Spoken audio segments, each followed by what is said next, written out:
I'm not sure Buffy the Vampire Slayer needs an introduction as one of my all-time favourite shows, but there's a pretty obvious starting point when it comes to discussing it. The two-parter, Welcome to the Hellmouth, and The Harvest.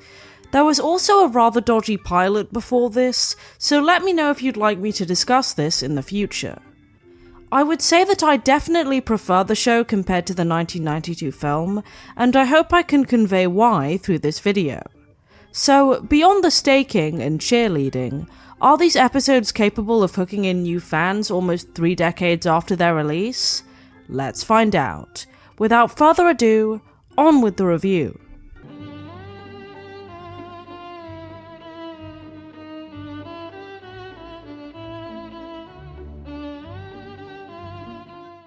So the episode begins with a couple breaking into a school after hours. The girl doesn't seem to attend, and the guy says he used to go there. Strange choice, not very romantic, but whatever. The girl insists she hears a noise, and while the guy's distracted, she turns into a vampire and bites him. Now that's what you call a cold open. We see our protagonist, Buffy, played by Sarah Michelle Gellar, having a nightmare about vampires taking over, which loosely echoes a scene from the original Buffy movie. It's Buffy's first day at her new school, Sunnydale High, since moving from LA. We're also introduced to this character, Xander, your typical 90s weird, silly guy. He bumps into his nerdy childhood friend, Willow, who has a bit of a crush on him and agrees to help him with his maths homework. They discuss Buffy's arrival with their friend Jessie. Don't get too attached to this guy. Buffy meets with the school principal, Mr. Flutie, who agrees to give her a clean slate, until he actually looks at her expulsion record. Buffy was expelled from her previous school for burning down the school gymnasium, but she had a very good reason. But you're not seeing the big picture here. I mean, that gym was full of asbestos. When Buffy drops her things in the corridor, Xander rushes to help her, but she accidentally leaves a stake behind. Totally not suspicious at all. Buffy takes a class about the Black Death and its origins in Europe, which I guess is a parallel for vampirism as a disease. She meets the school's popular girl, Cordelia, who directs her to the library to find some books for class and picks on Willow. I think you can tell which characters are going to be mainstays throughout the show already. Buffy heads to the library where she meets Giles, Oxford alum and school librarian. He's also played by Anthony Head. He dumps this book in front of Buffy, which freaks her out and she leaves. While talking shit about Buffy, a girl opens a locker only for the guy from earlier, or what's left of him, to fall out. Feeling sorry for Willow, Buffy introduces herself, and Xander and Jessie follow suit. I think Buffy befriending Willow here really speaks well of her character, as fitting in and all that does tend to really matter when you're a high school student. Xander returns the stake, and Cordelia alerts the group to the news of a corpse on school grounds. Oh shit, here we go again. We see Buffy rip open the locker room door herself to check the corpse for bite marks, and she returns to the library to confront Giles about it. For those not in the know, there is one girl born in every generation who will defend the world from supernatural forces, the Slayer. Giles then explains that Sunnydale is a hellmouth, a geographical location where spooky stuff gravitates. Bad news for Buffy, I guess. Giles is Buffy's watcher, and it's his job to train her for this. He tells her that something big is coming, which is why she must have moved there, and Buffy doesn't take this very well. Xander also happens to overhear most of this conversation. Maybe they should have checked to see if the library was actually empty. In an ironic sense, we next see a vampire named Luke giving some kind of sermon beneath Sunnydale. I like this kind of mock priest character, as it's a reversal of what vampires traditionally don't like. That night, Buffy prepares to go to the local alternative club, the Bronze, and we see her being followed on the way there. This scene is genuinely unsettling on a first-time watch, as it could be a vampire, some kind of other supernatural being, or just a weird human. Buffy manages to catch them off guard though, and it's some guy who knows about the situation at hand and insists he's on Buffy's side. He gives Buffy a crucifix necklace and he'll show up more later. Let's just say I'm a friend. Yeah, well, maybe I don't want a friend. I didn't say I was yours. I actually kinda like that line. Buffy finds Willow at the Bronze, and she encourages her to seize the moment, before she spots Giles upstairs and leaves to talk to him. It's kinda weird that he's hanging out at a club popular with teenagers, but he's investigating vampire activity, so whatever. Buffy notices a vampire named Thomas talking to Willow, and leading her out of the Bronze, with Willow intent on seizing the moment. Buffy officially destroys her budding friendship with Cordelia when she mistakes her for Thomas, and we see Jessie talking to the girl from the opening, who calls herself Darla. Luke awakens an older vampire from a pool of blood via a bad layering effect. You can tell he's older because he's more wrinkly. This is the Master, the king of the vampires if you will, and Luke has ordered his servants to bring him food for their king, that being Willow and Jessie. Buffy bumps into Xander, who confronts her about the Slayer business but backs down when he notices Buffy is serious about finding Willow. The vampires lead their snacks into a mausoleum, but Darla has already taken a bite out of Jessie. That's rude, you can't eat the food you're bringing to royalty. Thankfully, Buffy arrives just in time and manages to stake Thomas, leading to a fight between her and Darla while the others escape. However, Luke comes to save Darla and manages to trap Buffy, and this is where Welcome to the Hellmouth ends.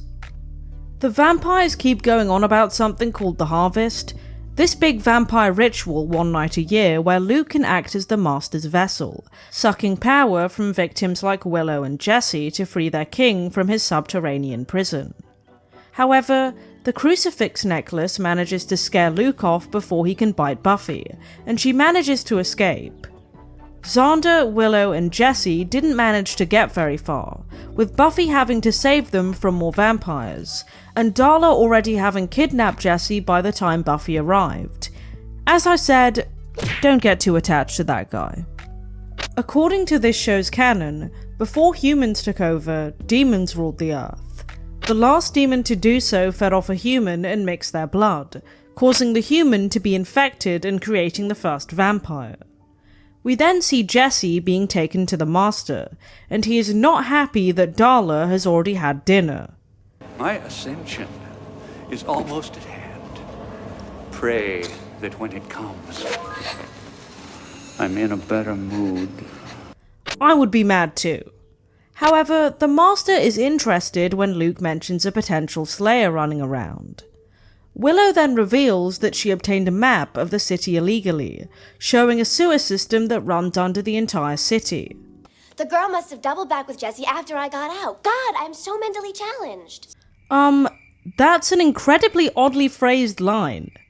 Moving on, Xander interprets Buffy telling him that he just isn't a Slayer as her emasculating him, which I don't really like. She literally has supernatural powers, buddy.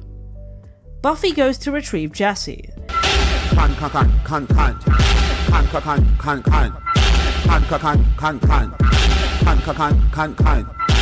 But Mr. Flutie catches her and tries to stop her, although she just jumps over the fence when he turns his back.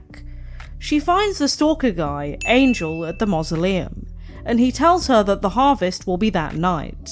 Oh shit! Oh shit! Oh shit! Xander follows Buffy into the sewer, resulting in a stupid jump scare, and they look for Jessie together. They do end up finding him, but he reveals himself to be a vampire, and they fight him off before escaping through a shaft. Why does this happen in so many films? Also, there's something so off about this scene for some reason.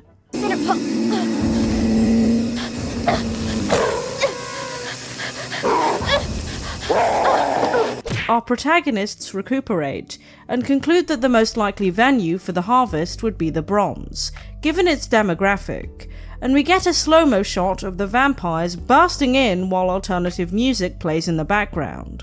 No sign of Buffy though. Is this seriously what the vampires are counting on? her not showing up. So the harvest begins, and Buffy arrives just in time to save Cordelia from getting, well, harvested. This doesn't stop Jesse from trying to attack her, and it ends with Xander staking him. By accident. Buffy distracts Luke and stakes him by breaking a window, and tricking him into thinking sunrise has arrived. Can you be more gullible? With that, the Master cannot escape, and the gang go to school the next day as if nothing happened. The episode ends with this rather funny line from Giles. The Earth is doomed. So, what did I think of the first 2 episodes of Buffy the Vampire Slayer? I quite enjoyed them. Something that really stands out to me whenever I rewatch Buffy is that it's really a time capsule of the late 90s and early 2000s. On a superficial level, the characters' aesthetics are a huge example of this. I really like Buffy's makeup and darker hair here, styled with barrettes. Willow's unstyled hair and choice of jumper vests and dungarees also make her look really nerdy as another standout example. The practical effects also really shine here, especially in terms of the evil vampire faces, and there's something I've always remembered from the show. While the acting is rather iffy at points, the show already improves on the 1992 film in these 2 episodes alone. For one, the Summers family has more of a focus. Buffy's mother, Joyce, is clearly struggling and is trying to understand her daughter, constantly referencing parenting books and tapes. She grounds Buffy after Flutie calls her about Buffy skipping class, which is already a lot compared to the film's absent parents. Buffy also gets more nuance. She's expelled for causing a gym fire, which is implied to be caused by a fight with vampires, but she craves normalcy, less like the film's kick-ass cheerleader parody. Look at them, throwing themselves about, completely unaware of the danger that surrounds them. Lucky them. I also like the general world expansion with the Hellmouth lore, as it explains why so many evil forces would be heading to Sunnydale throughout coming episodes. There are also quite a few details that teens can relate to, like Xander's awkward flirting with Buffy, and even Buffy thinking someone at the Bronze was waving at her. Overall, Buffy's first 2 episodes make for great nostalgia with a nice blend of high school drama and vampire lore, far surpassing the 1992 film's undercooked campier gimmick. I think it will always be a favourite of mine, and this was a solid 8 out of 10 start to what I think is a timeless show. Well, that's all for this video. Don't forget to like and subscribe, and as always, thanks for watching. The blue and green ones are my favorite kind, but I'll eat the colored ones from time to time, 'cause Polos is life, Polos is life, Polos is life, Polos is life, Polos is life, Polos is life. Sleep on